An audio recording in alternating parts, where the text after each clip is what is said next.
Hello, product champs, and welcome back to the Product Champ Studio, your go to destination for all things product. I'm Charity, your host, and I'll be having a conversation today with Tim Nwaobilo. Tim began his career as an oil and gas engineer before venturing into product as a designer and then eventually transitioning into product management. He has been spearheading product initiatives for companies in edtech, transportation, government policy, and many others. And his drive to contribute to social impact initiatives led him to his current role as a product manager at Ushahidi.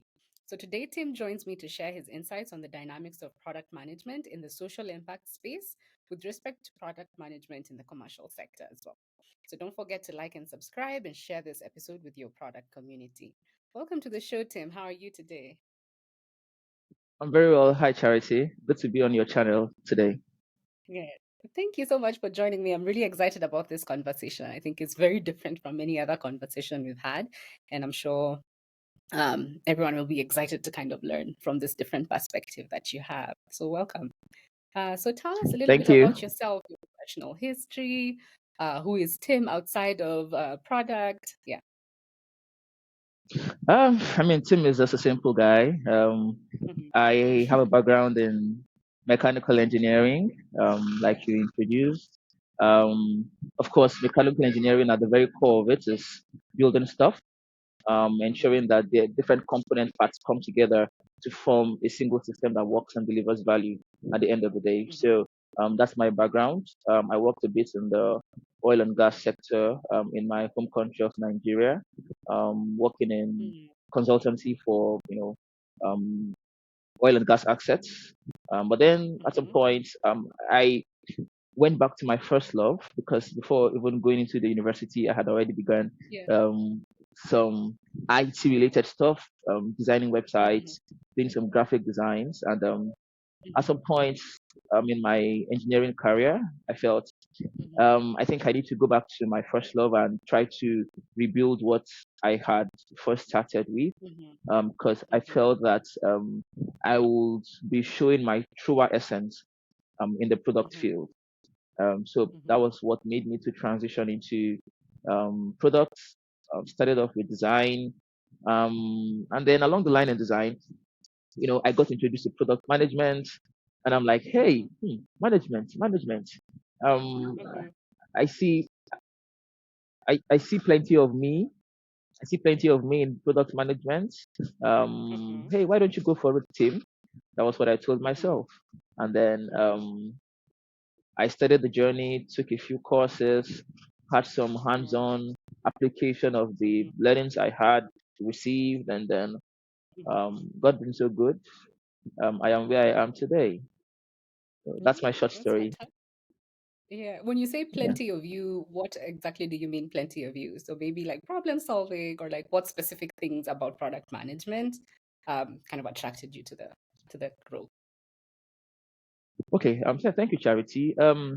I think for me it was the desire to lead projects. Mhm. Yeah, to lead Mhm. projects from conception to fruition. As a Mhm. designer, you're part of the process, but as a manager, Mhm. you are leading those initiatives. So you're coordinating the different activities from ideation to, Mhm. to discovery, to design, to Mhm. prototyping. You're leading the Mhm. community engagement. You're leading the engagement with stakeholders. You're basically at the center of the Mhm. entire happening. I love to call it Mhm. the product manager is the orchestrator or the conductor of the Mhm. band. So there's a person Understand. playing the tuba, playing the harmonica, playing the drums, the violin, the guitar, and all those instruments. And the manager is Mhm. at the one throwing the sticks here and Mhm. there for everybody to play their Mhm. tune.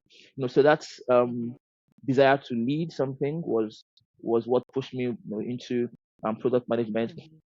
And also the I felt I had the ability to think strategically and also to Mhm. analyze problems and try to Mhm. get to the root cause of the problem so as to provide a solution at the end of the day while keeping a user centric approach in mind.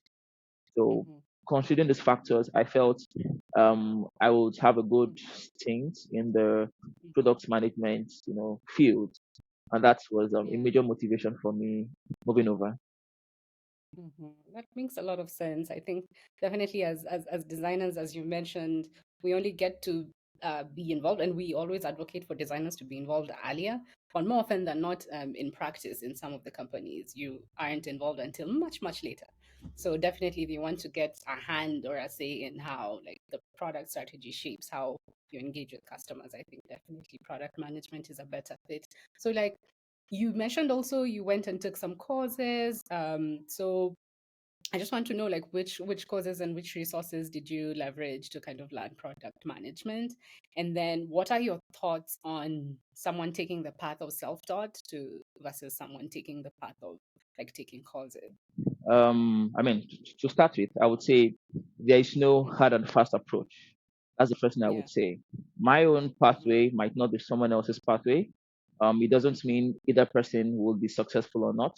I think it first of all Mm-hmm. boils down to personal motivation before deciding Mm-hmm. on whatever path way you want to take towards achieving the goal at the end of the day. But since you asked Mm-hmm. about me, I'll tell about Yeah. me, right? Yeah. Um, Mm-hmm. I took the software product management course from the University of Alberta.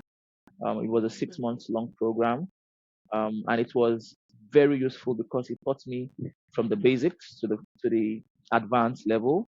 By the time I Mm-hmm. was doing the capstone project, I could see myself as a product manager in Mm-hmm. action.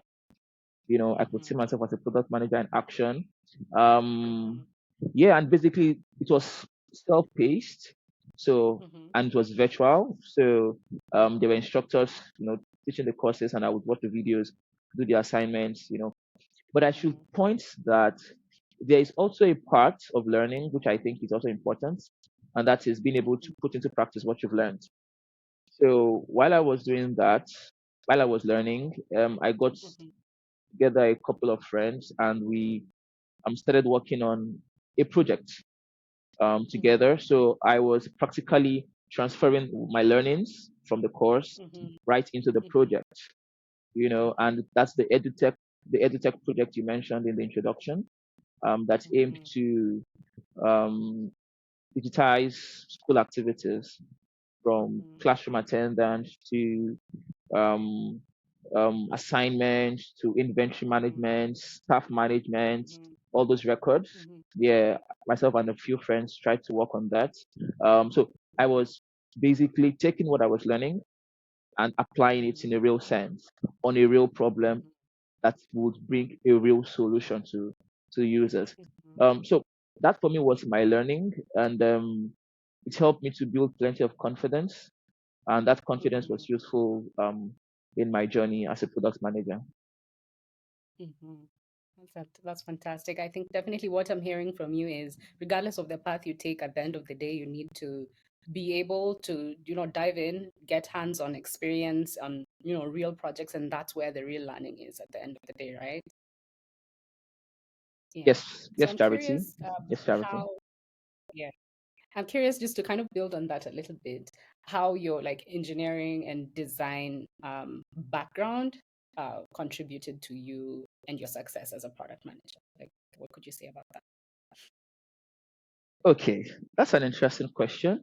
Um, uh, because most times when you see product managers, you most likely see that they have a software engineering background, and then Mm-hmm. to a lesser degree, a product design background, you know. But then to come from mechanical engineering, which is almost totally off course, Mm-hmm. and come into product Mm-hmm. management, it's like, Yeah. left and right. But I think for Mm-hmm. me, the similarity in these three Mm-hmm. fields was the fact that Mm-hmm. for anybody working in these three fields, you are building something. Mm-hmm. That for me was the clinger. So as a mechanical engineer, Mm-hmm. I was trained Mm-hmm. to build things, to look at an engine and find out what's the problem Mm-hmm. and try to create a Mm-hmm. solution. As a designer, Mm-hmm. you are designing interfaces that would solve problems. So you are creating solutions. You are building a solution. And as a product manager, Mm-hmm. you are looking at a problem and asking, what can I do? What products can I present? How can I optimize the Mm-hmm. process within my company to build a solution Mm-hmm. in a better way that will bring a better solution for the user? So I think connecting these three fields was the fact that I was Mhm. able to leverage or Mhm. connect my inner building capacity, across these three Mhm. fields. Mhm. So Mhm. identifying problems and creating solutions was the Mhm. nexus for me. Okay. That's really powerful. The underlying foundation of all these three industries or three roles is the Yeah. building at the end of the day. And yeah. So I'm curious what you're building now. You can talk a little bit about Ushahidi, where you are right now, Okay. what you're building there. Tell us a little bit about the story of the company, what you're selling, Mhm. and yeah, and about the social impact space in general. Yeah. I'm glad to talk about that all day, Charity. So I Hmm. currently work at Ushahidi. Ushahidi is Yeah. a technology company based out of Nairobi, but serving a global Hmm. audience. Ushahidi was born in 2008, out of Hmm. the post-election violence that happened across Kenya. Hmm. I mean, there were literal deaths, killings, and fires um, in the country of Kenya, and a group of acquaintances came together and felt there would be the need to crowdsource information about Hmm. where these negative events were happening. As at the time, there was hardly any, aggregator of this kind of voices, this kind of reports. And then Ushahidi was born. The name wasn't Ushahidi then. I think it was CrowdMap, Hmm. and then on the interface, there was a interactive mapping where we had these hotspots literally as fire spots. So on the interactive map, when Hmm. you when you send a report as a user, or a reporter, when you send it to the platform, your location will be visible on the map as a fire. That aimed to Hmm. drive the Wow. import of what was going on at the Mhm, time. But I would say Ushahidi is a teenager right now, 16 years down the line.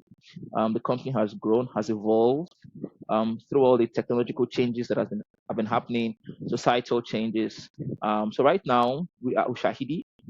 We are still collecting data, helping to raise mhm, marginalized voices, voices that on a normal day wouldn't be heard across the world, wouldn't be heard mhm, by the relevant bodies, the relevant partners, the relevant organizations that need to hear their voices. Now, Ushahidi serves as a mhm, middleman between mhm, the voices that want to be raised and those who can take mhm, action on the raised voices. So that's what we do mhm, at Ushahidi at the moment, collecting these voices, aggregating them on the data, and helping mhm, the end partners make sense of this data so that they can make actionable progress with the voices raised. mhm. Interesting. So I'm curious, like about the product itself.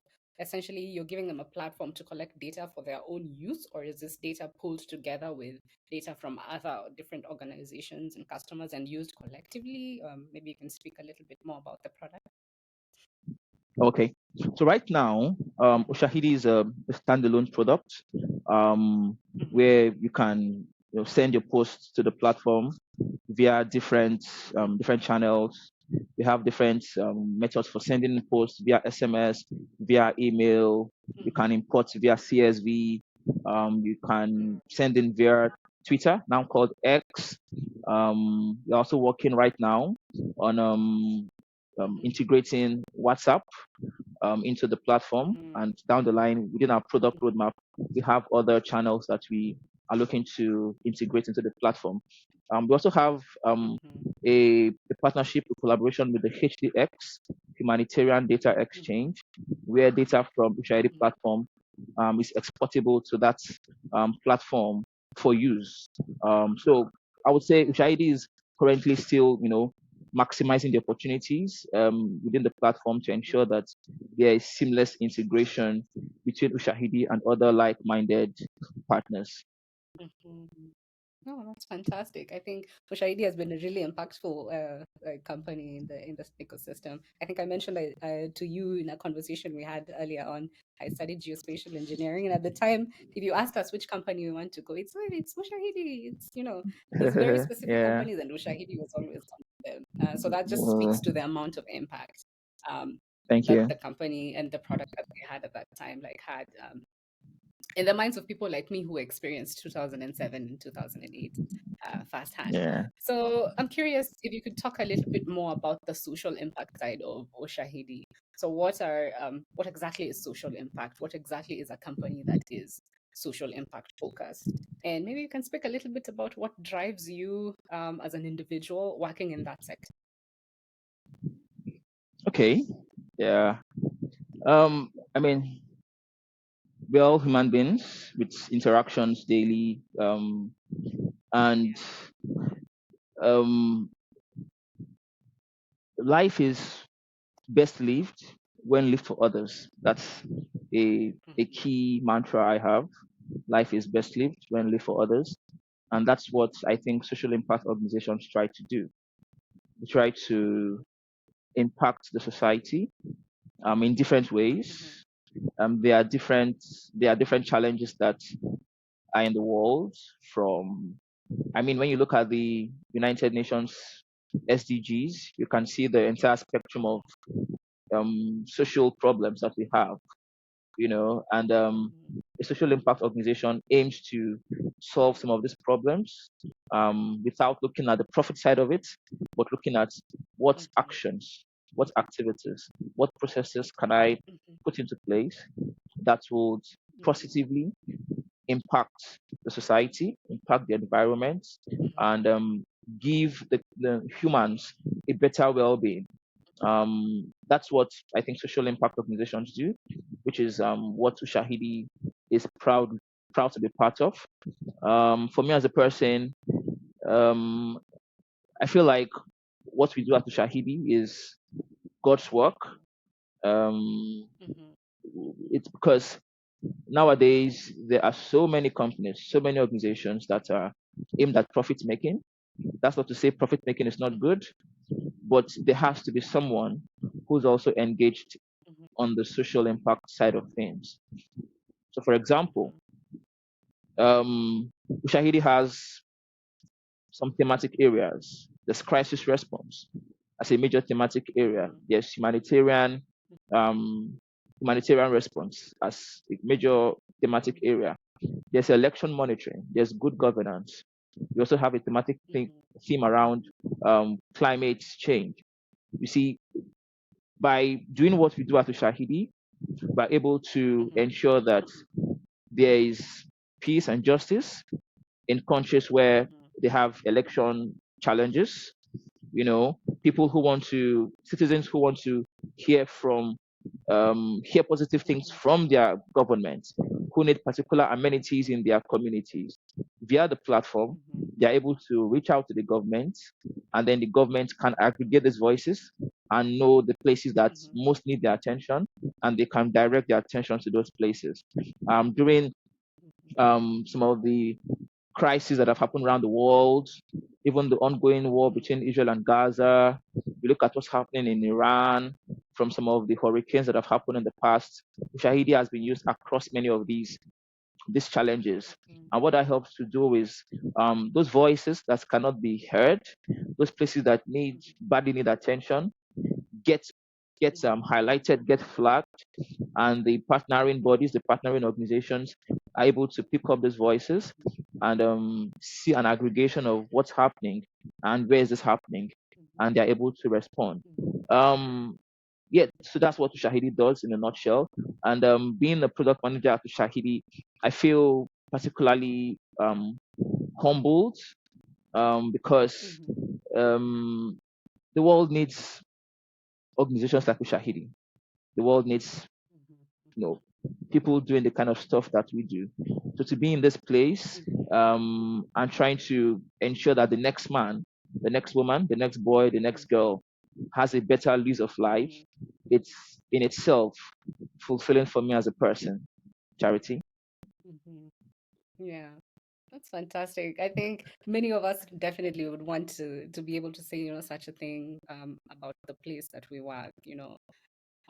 I think for me, what you say really speaks to, how sometimes you can explain that a problem exists, but in the minds of someone who doesn't experience the problem, it's very abstract.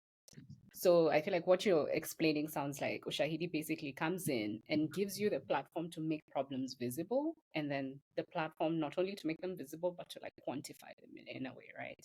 So I think that's some really That's impactful correct. work. So I'm curious, yeah, I'm curious to know in terms of product management in the social impact space, what are some of the key like tactical differences or working in the commercial space versus product? And I know you have experience in both sectors, so I'm kind of interested to know. So, what mindset shift did you have when you moved into the social impact space in terms of how you approach Mm. strategy, in terms of how you approach, you know, solving problems in this context? What happens when, let's say, your purpose conflicts with profit or like the business side, the well-being of the business side? So maybe you could speak a little bit to that. Okay. Yeah. So I've been at both ends of the spectrum, the profit end and the not for profit end, and I can say I can identify some major differences. I mean, from the name itself, profits, not for profits. Hmm. That's one Yeah. major difference, right? Hmm. So within the commercial Yeah. space, you'll find that product managers and their companies, for them, Hmm. a key determinant of success is how much profit is Hmm. made. What's Hmm. the return on investment?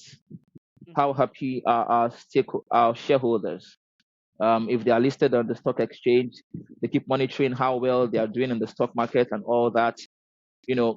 But for the Hmm. not for profit, the focus shifts fundamentally from profits, from the financials, Hmm. to how much impact is being made, Hmm. Hmm. depending on the goal or the objectives of that company.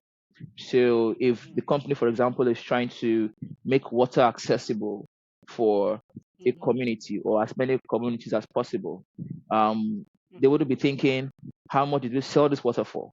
They will be thinking, Hmm. how many communities, how many families were able to get potable water, good drinking water? Hmm. How many of them will still have access to that water in 6 months, Hmm. in 1 year, in 2 years? Hmm. So from that angle, that's a major difference. Also, the users Hmm. across both spectrums are Hmm. largely different. They have different motivations. The Hmm. not-for-profit user is thinking, if I'm using your product, what's Hmm. the major impact on my life? What's the major impact on my life? How does this help my work? The user on the profit Yeah. end is thinking, what's the price point? How much are you giving me this Hmm. product for? Are you giving me for $5 or Hmm. for $50? And they begin to do Hmm. their comparisons. They begin to check reviews, online Hmm. reviews, looking for social proof, um, Hmm. looking for how well is this brand known? What's the brand recognition? If this brand is charging me Hmm. $50, how well are they known for me to pay this $50? So you see the motivations for the users to use the product is Hmm. different. And as a product manager, Hmm. that has to be fundamental to your thinking, because the user is different. Hmm. You have to factor that Hmm. majorly into your thinking. How can I develop a product that Hmm. the user is motivated to use at the end of the day? Hmm. This forms Yeah. major differences. Something else I would also point out Hmm. is engagement. In the Hmm. not-for-profit space, you find plenty of community engagement, stakeholder engagement.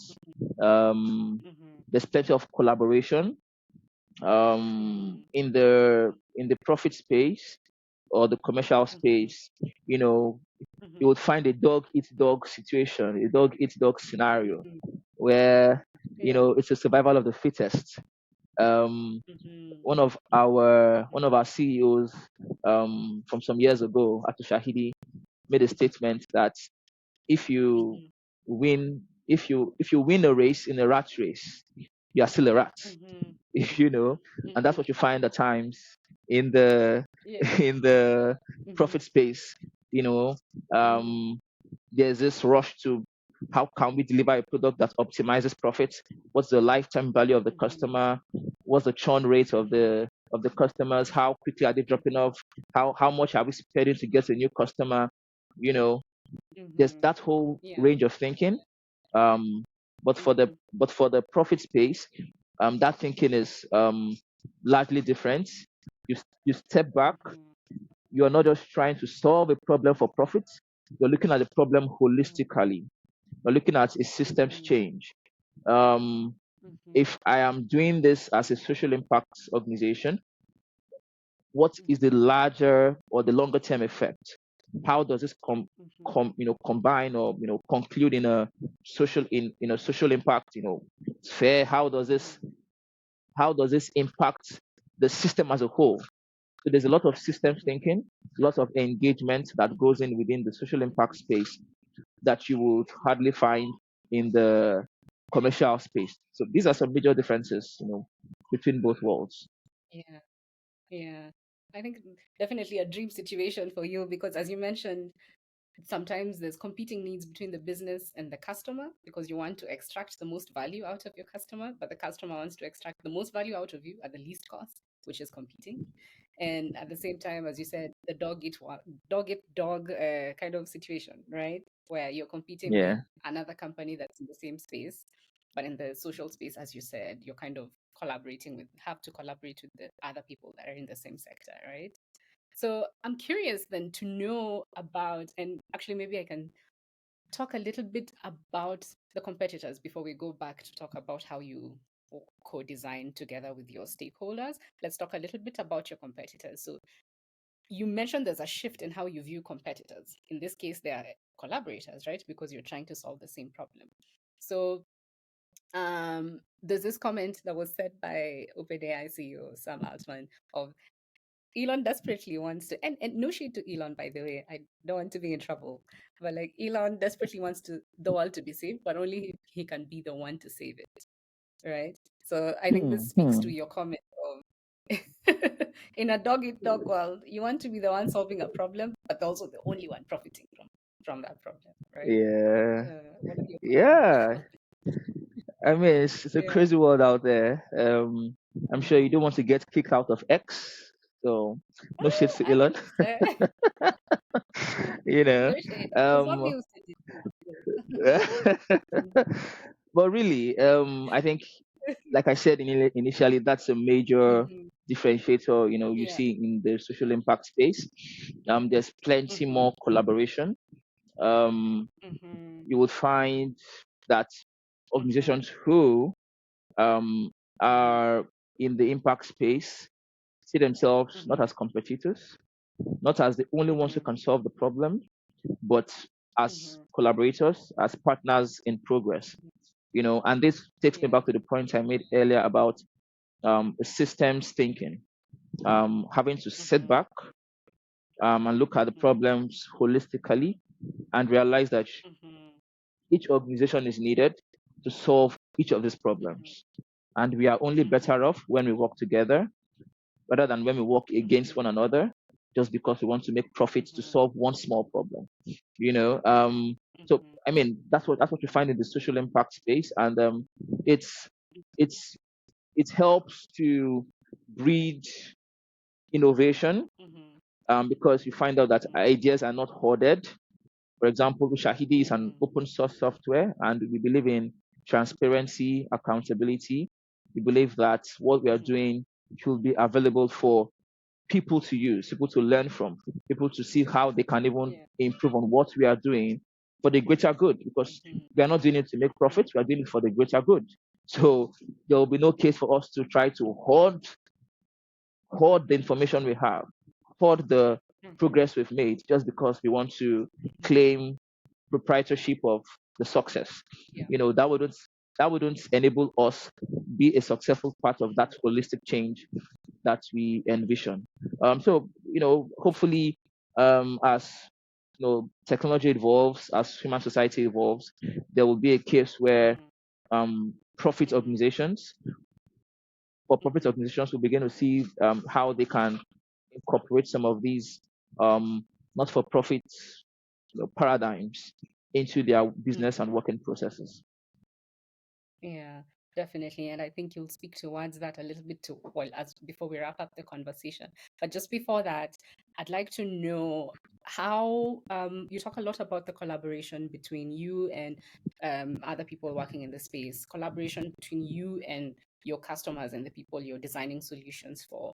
So how do you create a framework to involve all these people that are in that ecosystem? How do you create the framework to work together? Um, yeah, so maybe you can talk about how does that look like, that collaboration and Okay, engagement between the players.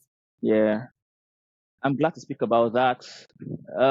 Like I mentioned earlier, Ushahidi is an open source software.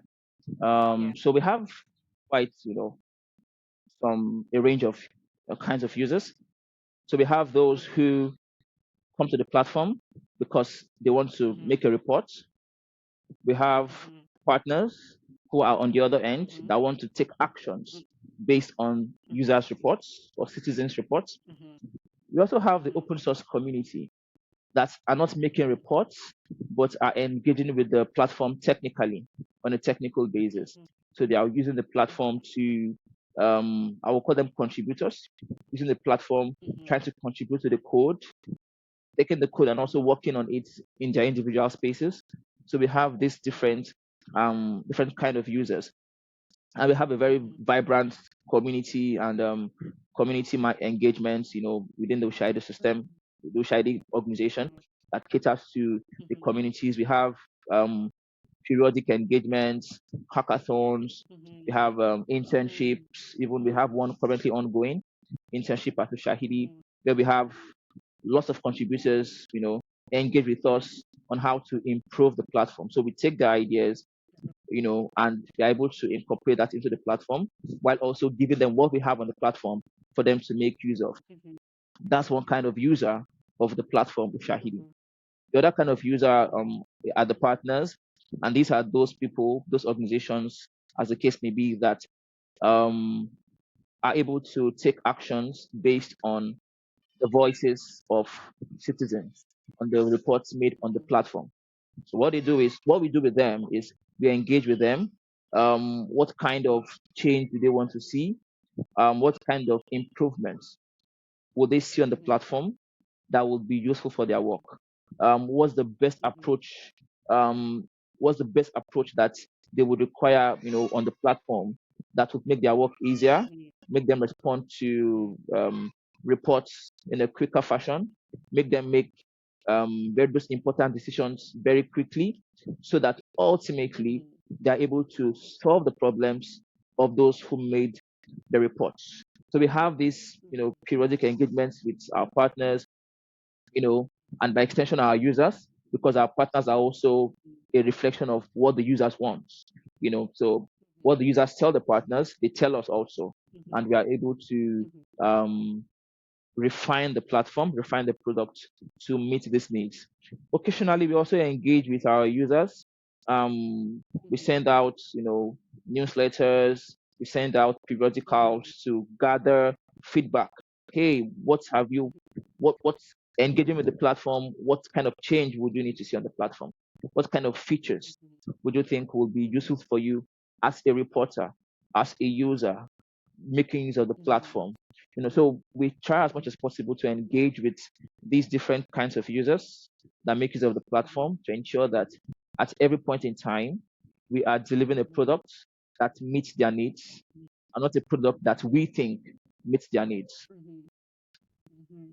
Interesting. So what I'm hearing from you is you're always, as a product team and maybe as a company as well, just fostering engagement with the community, always ensuring that those lines of communication are open. And maybe in product terms, I'm sure you've heard of the phrase continuous discovery that was coined by Teresa Torres. So it's kind of almost the same thing where you're always gathering this new information about what do your partners need, what do your customers need, where they're having issues, and then kind of that informs how your roadmap will look like for X amount of time, right? Um, Correct. yeah, I think that's really, yeah, really interesting to know. Um, so, is there anything else maybe about product management in the social impact space that we haven't covered that you would like to address? Well, I would say generally, but more so Mm-hmm. in the social impact space. Um, Mm-hmm. Empathy is something, it's a key attribute that is required Mm-hmm. in this space. Um, Mm-hmm. Empathy for the users, empathy for the stakeholders, empathy for the society, being able to put yourself in the shoes Mm-hmm. of Mm-hmm. those who you serve, having that Mm-hmm. emotional intelligence to navigate the complex problems that exist. I think it's key Mm-hmm. for product managers or to a larger extent organizations within the social impact space. Because Mm-hmm. without this attribute of empathy, you would find out that Mm-hmm. because you're not a profit organization, you're probably getting funded Mm-hmm. by some means. There could be the Mm-hmm. lacuna, the gap to just go do Mm-hmm. your own thing while forgetting Mm-hmm. that you are doing this thing for a people who you need to benefit from what you're doing. So having that empathy Mm-hmm. kind of keeps those in the social impact space grounded and focused Mm-hmm. on whatever their North Star is in that moment. Yeah, that's fantastic. I'm curious, how can PMs that are working in the commercial space apply these principles that you've talked about, be more empathetic to the people that they are designing solutions for? What could you say to them? Yeah. I mean, I was a PM in the profit space, in the commercial space. So I might as well be speaking to myself from some years back, some years ago. Um, well, really, I think from all I've said, I'll just pick out one or two points. Um, Keeping the users at the center of our Mm-hmm. activities. It's very possible Mm-hmm. within the profit space to make profit making, Mm-hmm. increasing that margin, increasing the ROI, Mm-hmm. increasing the lifetime value of the customer, and all those metrics. It's Mm-hmm. very possible to focus on those metrics, focus Mm-hmm. on those components, um, Mm-hmm. and yet the user is not getting value or adequate Mm-hmm. value at the end of the day. So one thing that the profit space can learn from the not-for-profit space is the ability to keep the users at the front and center of their thinking and their activities Mm-hmm. as a constant. Mm-hmm. Um, Mm-hmm. that's one attribute I think would be very helpful. Um, Mm-hmm. Something also that I think is also useful is constant engagement. Constant engagement Mm-hmm. that cannot be overemphasized. In the Mm-hmm. profit space, in the not-for-profit space, I beg your pardon. Like I said earlier, Mm-hmm. there is plenty of collaboration, plenty of Mm-hmm. engagement with stakeholders, with users, with communities, marginalized voices, those who are oppressed, those who need the solutions. There's plenty of engagement, Yeah. to engage in what you call continuous discovery, which will then lead to Discovery. continuous improvement of the Mm-hmm. of the product. Um, Mm-hmm. I think this is something that for-profit organizations could also learn from, Mm-hmm. in terms of engaging more regularly with their users, and with the ecosystem at large, such that Mm-hmm. they are not just focused on the problem they're solving, but how Mm-hmm. this problem, how there could be collaboration across board to solve this problem. Mm-hmm. And that will bring me to another point, which is having a systems thinking. Within the profit space, you'll find out that organizations there are very largely focused on the specific problem they're solving for profits, Mm-hmm. right? Yeah. Within the not-for-profit space or the social impact space, like I said earlier, there's a more holistic view of things, where the social impact companies are thinking, this solution I'm providing, what is the Mm-hmm. impact in the larger scheme of things, right? Mm-hmm. If we are doing something at Ushahidi and we are trying to raise voices, how does that Mm-hmm. contribute to policy change at the end of the day? what kind of advocacies will emanate from this work at the end of the day. You see that there is a larger spectrum thinking, which is Mm-hmm. which is mostly not found in the profit space. So this is something I think profit organizations could pick up from the social profits, not for profit organizations. That could make the world a better place. If you ask me. Something else too around transparency. I think that's also important. Mm-hmm. We find out that many um, not-for-profit organizations are very transparent, at least to the best of their abilities, quite transparent, accountable. Their users know what's going on. There's plenty of data privacy, and the impact of this on the users is clear. I think the profit organizations could pick one or two things from that. You know, so these are some points I think could be useful in the profit Mm-hmm. space that is largely found within the not-for-profit space. Charity? Thank you so much for speaking to that. I think just to recap, you're talking about, how they can build more trust by essentially ensuring that everything they're shipping always delivers value to customers, always keeping those, as we said, lines of communication open, conducting continuous discovery and having touch points with the people they are building for, being more transparent. What else have I missing? There's one more thing that I'm missing, but yeah, I think all of these, Yeah, if we can speak in the for profit language, we can say they contribute to outcomes, right? They contribute to more money perfect. in the long term. If you are more transparent, you build trust with your customers, ensure they're getting value. Yeah, Yeah, it always results in better outcomes. So thank you so much for that. And that brings us to the end of this really insightful conversation. Thank you so much for sharing your experience and your insights with the Product Champ community. And I'm looking forward to having you back soon, Tim, to talk more about this. Maybe we can um, look at a project in a more like tactical way, a specific project. We can do like a product dissection, anything. So I look forward to having you back soon. Do you have any projects or things you'd like to promote? And then you could also share where people can find you. Thank you, Charity, for making this enjoyable. I look forward to another section on Product Champ. Yeah. Yeah, Mhm. I mean, I'm mostly found on LinkedIn. I'm Team N, N as in Norway, Team N on LinkedIn. And Yes, okay. Team N. Yeah, I would largely direct people to interact with Ushahidi at ushahidi.com. Hmm. We have a thriving Okay. community there, and we'll be glad to see what this engagement could look like. All right, that's fantastic. I'll include all those links and the websites and profiles you've mentioned in any resources and things we've mentioned in the conversation in the description of this video. And a huge shout out to you for watching and sticking through to the end. If you find this video helpful or you have any questions, please drop them in the comments below. And don't forget to give the video a thumbs up and share. And turn on your notifications so you don't miss out on more amazing product conversations. And until next time, bye.